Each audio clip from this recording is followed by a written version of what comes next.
Hey everybody, this video is going to go over the PowerPoint in the Week 8 module on Arguing Crisis. So you have already read 3 sample essays on Arguing Crisis. Read it for homework for Week 7. So this week we're going to look more at how to argue crisis. So Arguing Crisis, what are we going to do? So Arguing Crisis is actually a very ancient form of argument. Rhetoricians in ancient Greece and Rome, they taught students about argument by using examples of crisis. So they would place students in these hypothetical situations, like the barbarians are coming over the hill and attacking the city. What should we do? And the students would then have to create arguments that address that situation.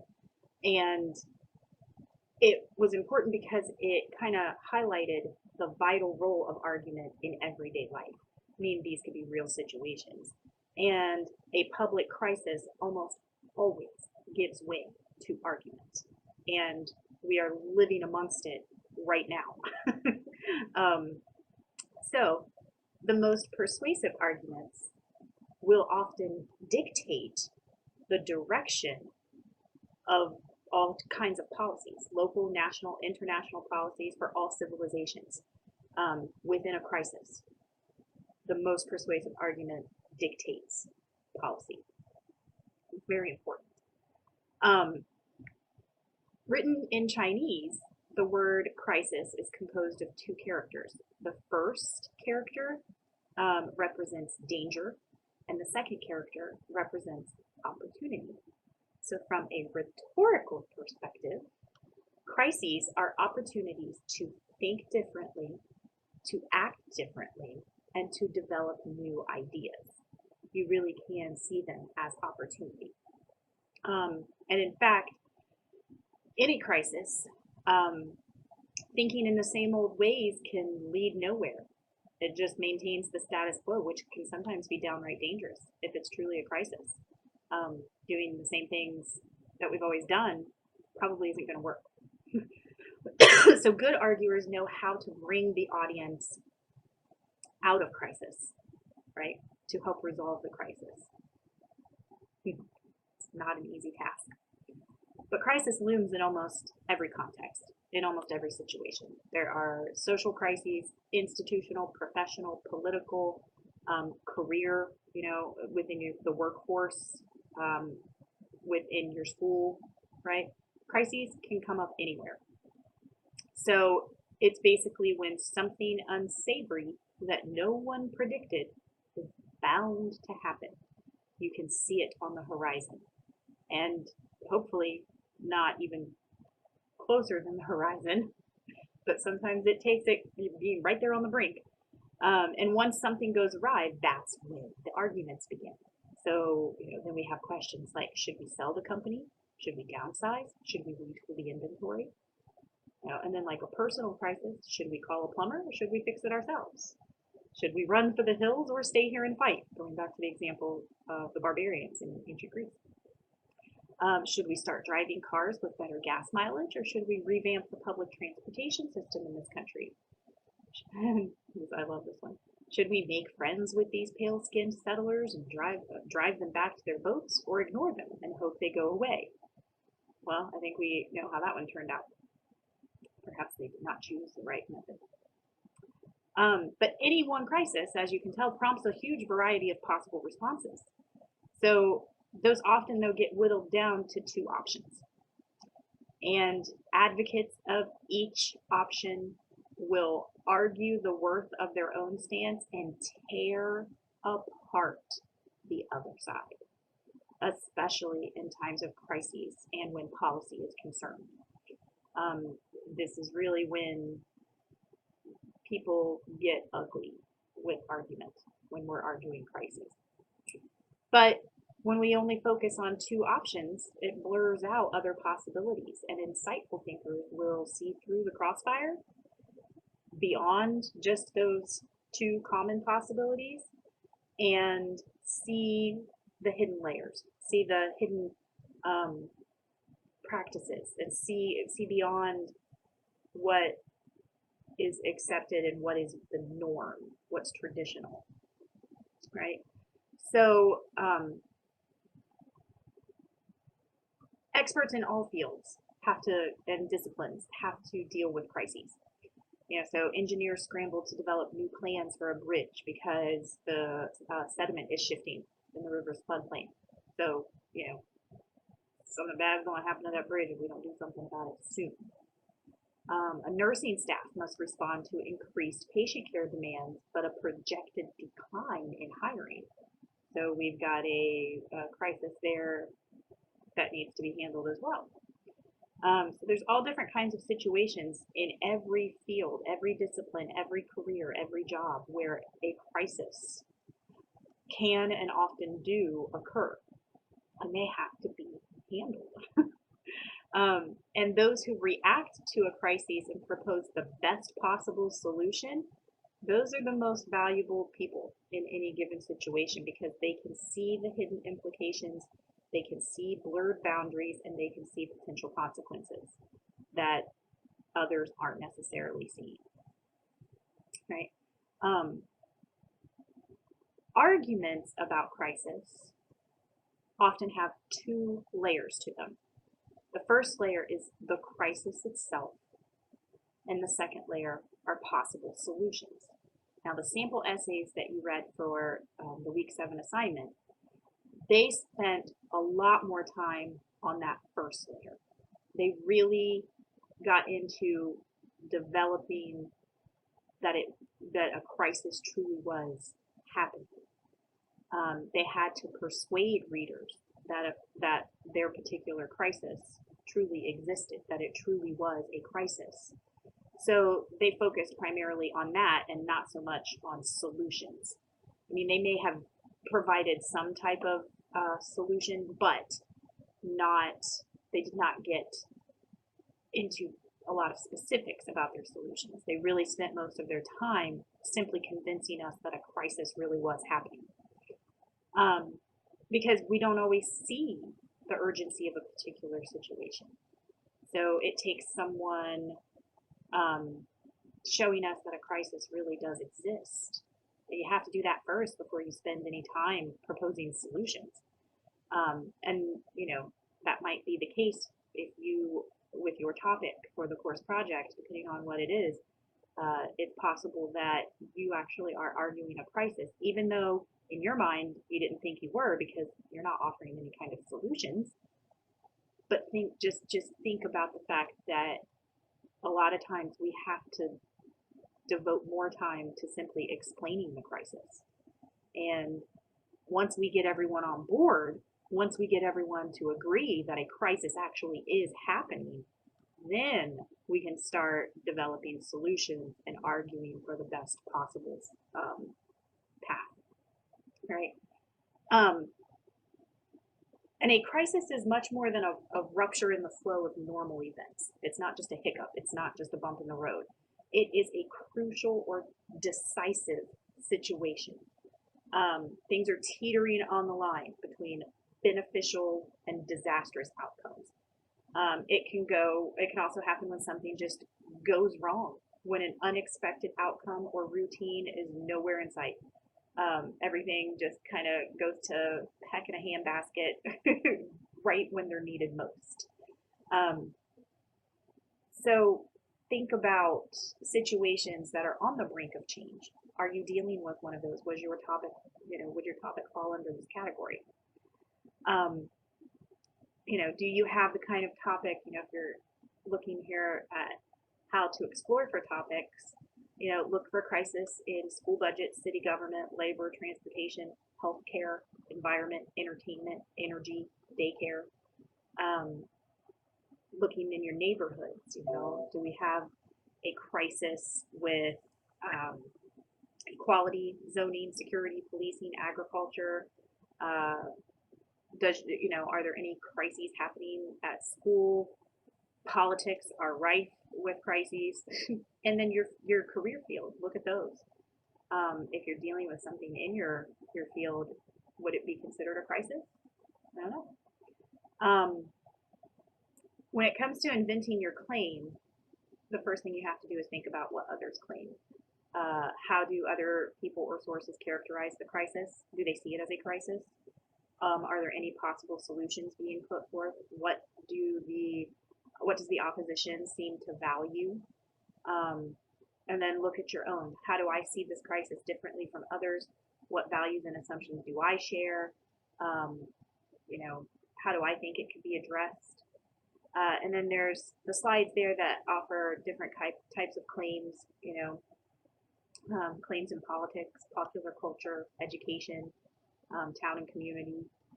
Um, but I want to hit first and foremost on um, inventing your support, how to support an argument of crisis.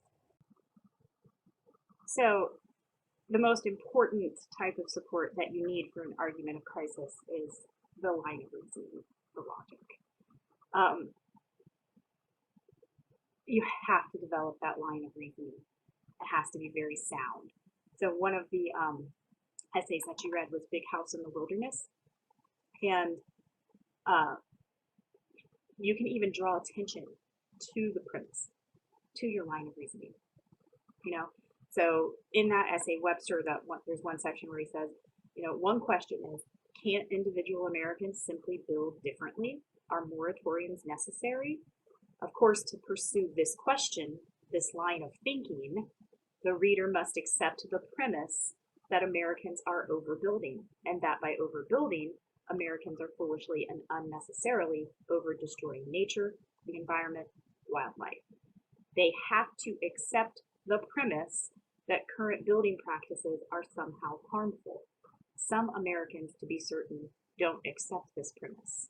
Here's why they should. He lays it right there out in the open. This is the line of reasoning. And that can be very effective, especially when it is something as important as a crisis. Is being very forthright in how you present the logic, your line of reasoning, right?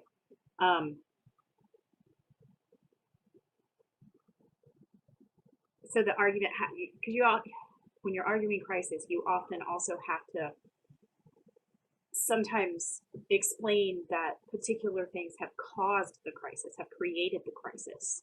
And so you have to take the readers, one step at a time, deeper and deeper into the layers of the argument. So that line of reasoning is super important.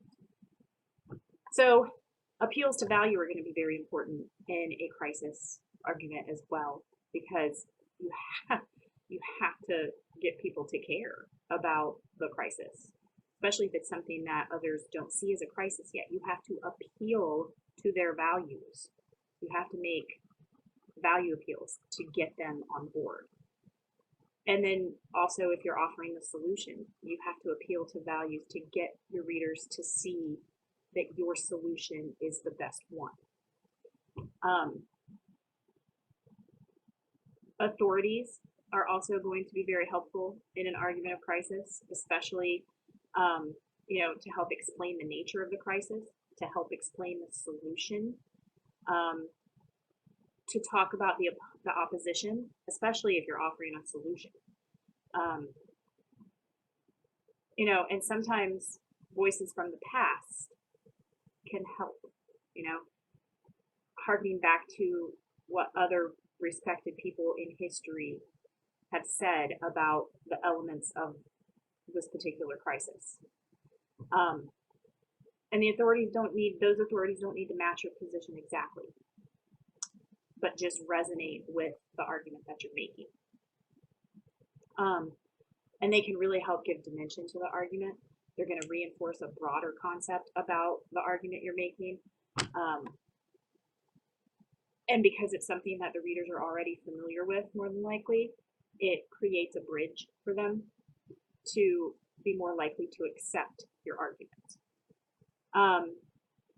Testimony works in a crisis, the pack rat among us. This is more of a this happened to me, and it humanizes it. It can make people see the crisis better as well. Using literary works. But when it comes to that, to creating your support for a crisis argument, You have to ask, what logical appeals are necessary? What line of reasoning do I want my audience to follow? What authorities can I use? Current and historical. What personal situations can I use? Right? What situations from my own life reveal something important about the nature of the crisis or the solution that I'm offering? What appeals to value can I make? What values are tucked inside my argument? And can I call on the audience's sense of duty, justice, family, personal responsibility, something else? You know, if you are arguing that there is a crisis in your community, in order to get your readers to agree that it is a crisis and then agree to your solution, if you're offering one, then you have to appeal to their values in some way. Logic and values are very important when it comes to arguments of crisis. When it comes to the arrangement,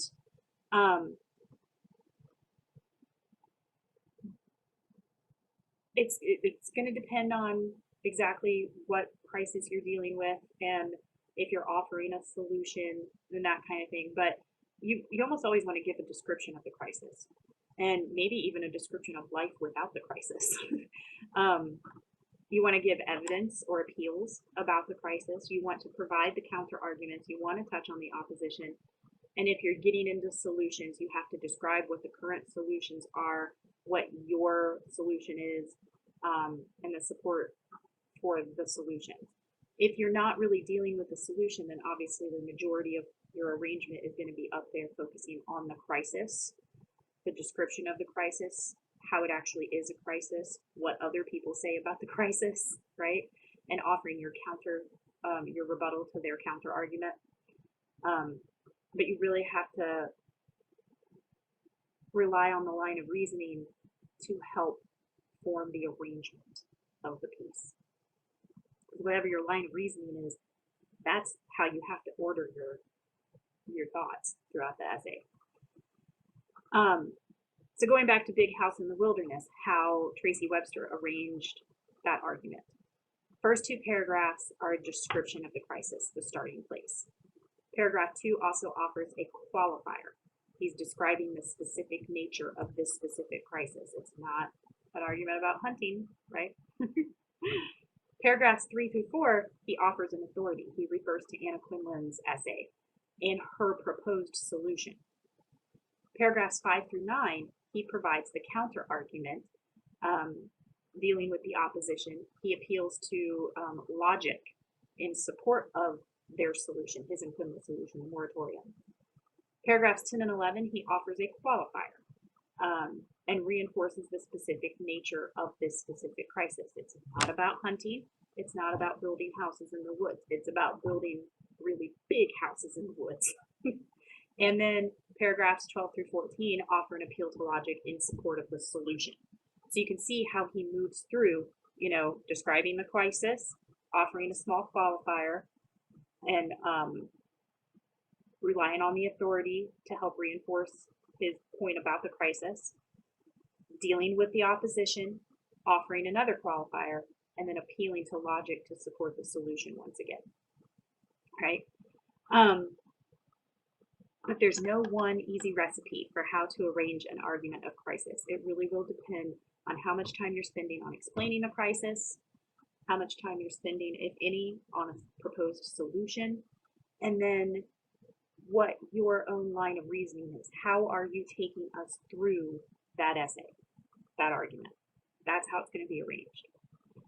And hopefully that starts to come naturally if once you start working with the logic behind your argument. Then you'll kind of get a feel for how you should space everything.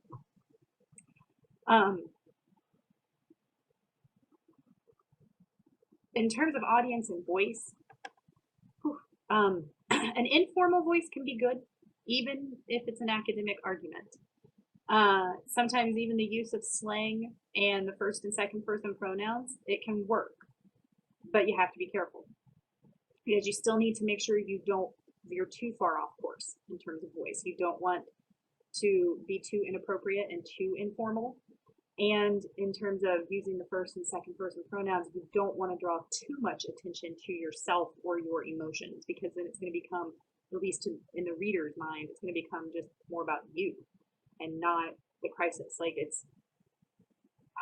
you're going to make it too personal, and they're not going to be able to see how it applies to other people or the world at large. You want to have a stern voice that targets the opposition, but you don't want to overuse it where that it becomes too accusatory. So you want to ask yourself, is my argument too informal or too formal? How can I create a formal but engaging academic voice? You guys can do that. Is there someone to blame for the crisis? And if so, can I accuse that person or that group without sounding too harsh? Because you don't want to sound too harsh. But you want to be honest. You want to present the facts you have. So just remember, in review, crises are opportunities to think differently, act differently, and develop new ideas. That's what you're shooting for here. If you happen to be dealing with a topic that you're wanting to draw people's attention to because it's a problem, then you might be venturing into an argument of crisis, right? And just be sure that you have a solid line of reasoning and that you have a good balance of appeals to value, because that's how you're going to get people to see that it is a problem. If you happen to be offering a solution, think through that real carefully too, and make sure that you already have done the research to know what others think. Really research the opposition on this one.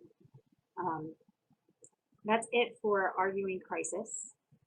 If you have any questions or concerns, especially if you're wondering if your topic for the course project would fall under this category, please let me know. I'm more than happy to talk it through with you and figure out if this is the right kind of argument that you're dealing with. And then we can talk a little bit more about where to go from there. Otherwise, you guys are free to move on to the next item in the module.